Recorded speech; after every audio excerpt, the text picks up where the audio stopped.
বীর মুক্তিযোদ্ধার যে সংজ্ঞা নির্ধারিত করা হয়েছে জাতীয় মুক্তিযোদ্ধা কাউন্সিল আইন 2026-এ, সেই সংশোধনীতে 1971 সালে বাংলাদেশের যে সমস্ত দামাল ছেলেরা পাকিস্তানি হানাদার বাহিনী এবং তাদের এদেশীয় দোসর তৎকালীন মুসলিম লীগ, তৎকালীন জামাতে ইসলামী, তৎকালীন নেজাম ইসলামী এবং আল বদর আল শামস বাহিনী রাজাকারদের বিরুদ্ধে যারা সংগ্রাম করেছিলেন তাদেরকে বীর মুক্তিযোদ্ধা হিসেবে যে আইন এই সংসদে পাশ হয়েছে, সে আইনে জামাতে ইসলাম বিরোধিতা করেননি কার্যত, এবং সে আইনে এনসিপির পক্ষ থেকে লিখিতভাবে অনুসমর্থন জানানো হয়েছে। এই কারণে তাদেরকে ধন্যবাদ জানাচ্ছি মাননীয় স্পিকার।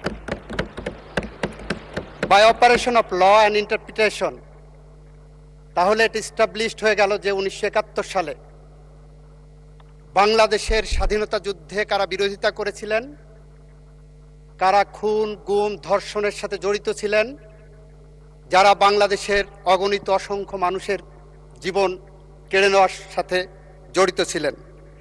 মাননীয় স্পিকার, আমরা যারা আজকে এই সংসদে দাঁড়িয়েছি, আজ থেকে প্রায় 2 বছর আগে আমাদের এবং উনাদের জায়গা এক ছিল। আমরা নির্যাতিতদের পক্ষে ছিলাম। এই বাংলাদেশ 2 ভাগে বিভক্ত ছিল। এক ভাগে ছিল ফ্যাসিস্টরা, গুটি কয়েক লুটেরা, গুটি কয়েক খুনি, আর একদিকে ছিলাম আমরা সবাই, উনারা এবং আমরা। সেখানে আপনিও ছিলেন মাননীয় স্পিকার। মাননীয় স্পিকার, আমরা মাঝে মাঝে বলি এই বাংলাদেশের যা কিছু শ্রেষ্ঠ অর্জন তার সব কিছুর সাথে শহীদ রাষ্ট্রপতি জিয়াউর রহমান এবং তার পরিবার জড়িত আছে। মাননীয় স্পিকার, আমরা বলি জুলাই গণ অভ্যুত্থানের মধ্য দিয়ে অর্জিত এই বাংলাদেশে যে সংসদ গঠিত হয়েছে, এই সংসদ আগামী দিনে একটি বাংলাদেশ গড়তে চায়, যে বাংলাদেশ 71-এর মুক্তিযুদ্ধের চেতনার মধ্য দিয়ে অর্জিত এই বাংলাদেশে আমরা যাতে 90-এর গণ অভ্যুত্থান এবং 24-এর গণ অভ্যুত্থানকে ধারণ করে, চেতনাকে ধারণ করে আমরা এগিয়ে যেতে পারি। মাননীয় স্পিকার, আমরা বিশ্বের দেশে দেশে দেখেছি বিপ্লব ঘটেছে, ফরাসি বিপ্লব ঘটেছে, জুলাই বসন্ত এসেছে, আরব বসন্ত এসেছে, অরেঞ্জ বসন্ত এসেছে। সমস্ত বসন্তের পরেই সে দেশের রাজনৈতিক দলগুলোর মধ্যে একটি সমঝোতা হয়। সেই সমঝোতার ভিত্তি হয় গণ অভ্যুত্থানের চেতনা। কিন্তু আমরা যেটা দেখছি, অত্যন্ত দুঃখের সাথে, পরিতাপের সাথে আমি লক্ষ্য করলাম, গতকাল জাতীয় সংসদে একটি লিফলেট পেলাম মাননীয় স্পিকার। সেই লিফলেটে ওনারা 11 দলীয় জোটের পক্ষ থেকে একটি লিফলেট দিয়েছেন, বিরোধী দল কেন সংস্কার চায়। সেখানে কয়েকটি পয়েন্ট দিয়েছেন। এই পয়েন্টের মধ্যে কোথাও জুলাই সনদের কথা বলা নাই মাননীয় স্পিকার। এখানে বলেছেন গণভোটের কথা। ব্যাখ্যা করেছি, জুলাই সনদ থেকে গণভোটকে ডেভিয়েট করা হয়েছে। That is a fraud on the constitution and that is a fraud on the law. এটা আমরা বলেছি। এখানে কোথাও জুলাই জাতীয় সনদ, যেটা 33টি রাজনৈতিক দল স্বাক্ষর করেছিলেন, তার কোথাও নাম চিহ্ন এখানে নাই মাননীয় স্পিকার। এটা পড়তে যে মনে হলো 33-এ পাশের একটা থিওরি আছে মাননীয় স্পিকার। এই যে আমরা 33-এ পাশ পরীক্ষা করি না, আমাদের দেশে এক্সামিনেশন সিস্টেমে 33-এ পাশ, এটা পড়তে যে মনে হলো কি আমি 33-এ পাশের স্টেজে আছি। 33-এ পাশ আসলো 1858 সালে। এই উপমহাদেশে যখন ম্যাট্রিকুলেশনের পরীক্ষা শুরু হবে, সেই সময় কতই পাশ হবে নির্ধারণ করতে পারছে না। তখন ব্রিটিশ শাসক ছিলেন। ব্রিটিশদের কাছে পাঠানো হলো যে 33-এ কততে পাশ হবে। তখন ব্রিটেনে পাশের মার্কস ছিল 65 নাম্বার। ব্রিটিশরা মনে করতেন এই উপমহাদেশের মানুষ ব্রিটিশদের থেকে অর্ধেক বুদ্ধি ধারণ করে, তাই ওনারা 32.5 নাম্বারে পাশের মার্কস করলেন মাননীয় স্পিকার। ওখানে ছিল 65, এখানে হলো 32.5। 4 বছর পরে 1862 সালে এটা 33 করা হলো। আমার মনে হচ্ছে ওনারা এমনভাবে লিখেছেন, আমি কি সেই 33 পাশের মতন ওনাদের থেকে এখন অর্ধশিক্ষিত আছি, যেখানে মাননীয় স্পিকার, জুলাই গণ অভ্যুত্থান, জুলাই সনদের কোনো শব্দ এখানে ওনাদের সুপারিশের মধ্যে নাই। মাননীয় স্পিকার, এটা অত্যন্ত দুর্ভাগ্যজনক এবং দুঃখজনক। মাননীয় স্পিকার, এখন যদি বলি যে এটা কবে হবে, তাহলে ফিলিস্তিনি জাতীয় কবি মাহমুদ দারুইশের একটি কবিতার কথা মনে পড়ে। ওনারা কবে এটা শুভবুদ্ধির উদয় হবেন।